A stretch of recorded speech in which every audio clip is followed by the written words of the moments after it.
Okay. Now, ang tanong, sorry, mahirap kasi yung tanong eh. In which stage of product development process are ideas evaluated by potential users? Kung ang sagot mo dyan ay ideation of process, ideation verification, di ba ang sabi natin sa ideation verification, the team evaluates, titignan niya kung possible ba. Possible ba talaga na maibenta siya or malagay siya sa market? Pag sinabing ideation verification, may tinatawag tayo market potential. May market potential ba siya? Bibilin ba talaga siya sa market? Mm. Siyempre hindi concept, di ba? Mali na to. Hindi rin post-launch survey. Ang tamang sagot ay concept testing, di ba? Concept testing o palakpakan yung mga nakatama. Concept testing. Mm. Kung sasagot mo yan, very top-notcher question to, 'di ba? Kung madami na pala nahihirapan, 'di ba? Concept testing kasi anong i-evaluate mo sabi dito, evaluated by potential user. Anong i-evaluate mo kung idea ang i-evaluate ng users? Paano niya i-evaluate yung idea? Sige, 'di ba? Or stakeholders to validate the assumption. Saan nanggaling yung assumption? Sa the ideation, verification, or sa concept development din. Kasi may assumption sila na baka pwedeng mailagay sa market. Okay? Again, palakpakan ang mga nakatama at magbigay ng heart ang mga nakaintindi. Nahirapan ako dun very light Okay. Okay. Next question. Di ba? Paki-screenshot na to kung paki-screenshot na ang product design and development process.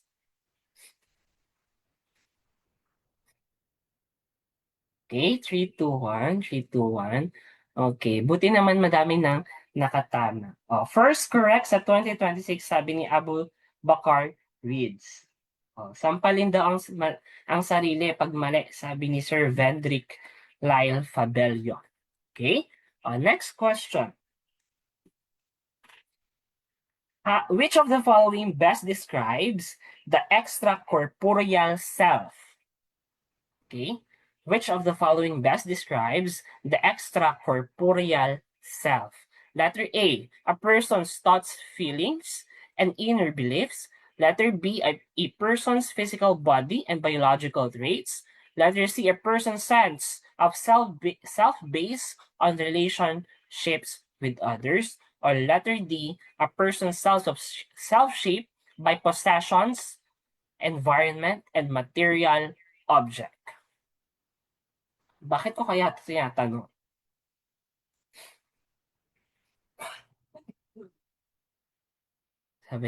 Sabi ni McDonald Trump, grabe na tong tanong na to. Hehe, parang di na ako matuluyan.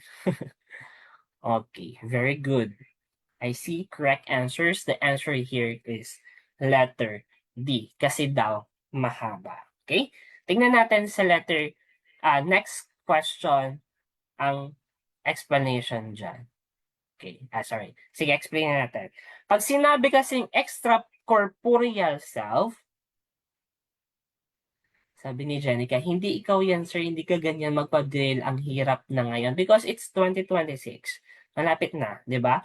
Pag sinabing extracorporeal self, ang another term here is extended self. Okay? Extended self. Ibig sabihin, outside of your physical body or internal body, lahat ng nasa katawan mo, nasa paligid mo, parang, for example, I'm the king. King ako, hari ako. Madami akong alahas, gold, diamonds, yan, kaharian, hacienda. Those are my extracorporeal self or my extended self. Kasi yun yung mga possessions ko, yun yung nagre-represent sa sarili ko. Okay? Yun ang tinatawag nating extended self. Okay?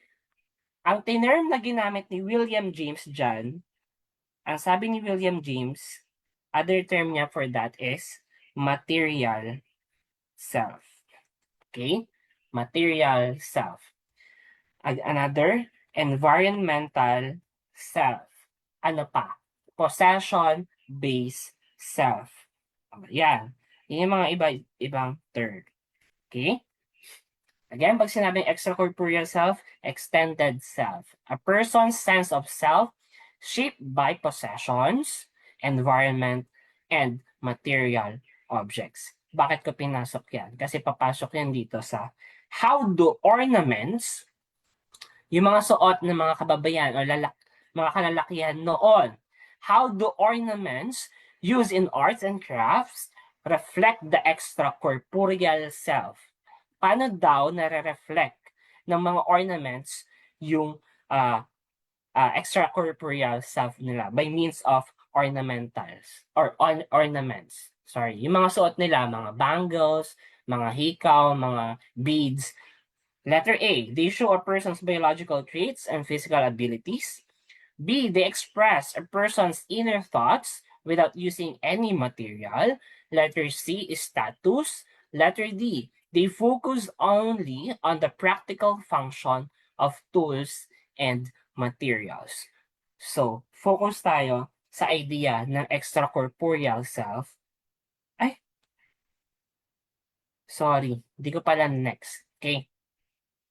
So, ito nga yung next na question. How do ornaments used in arts and crafts reflect the extracorporeal self? Kung bakit ko tinanong yung extracorporeal kanina. By means of ornaments. No? Paano daw nagre-reflect ang extracorporeal self by use of ornaments? Letter A, they show a person's biological traits and physical abilities. They express a person's inner thoughts without using any materials. Letter C is status. Letter D, they focus only on the practical function of tools and materials. What is your answer?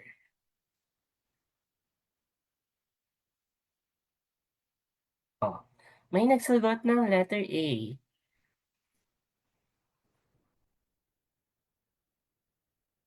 Letter A. Letter A. Letter D. Letter C. Kung letter A ang sagot mo, sampalin mo sarili mo. Okay? Kung letter D din, sampalin mo din sarili mo. The correct answer here is status.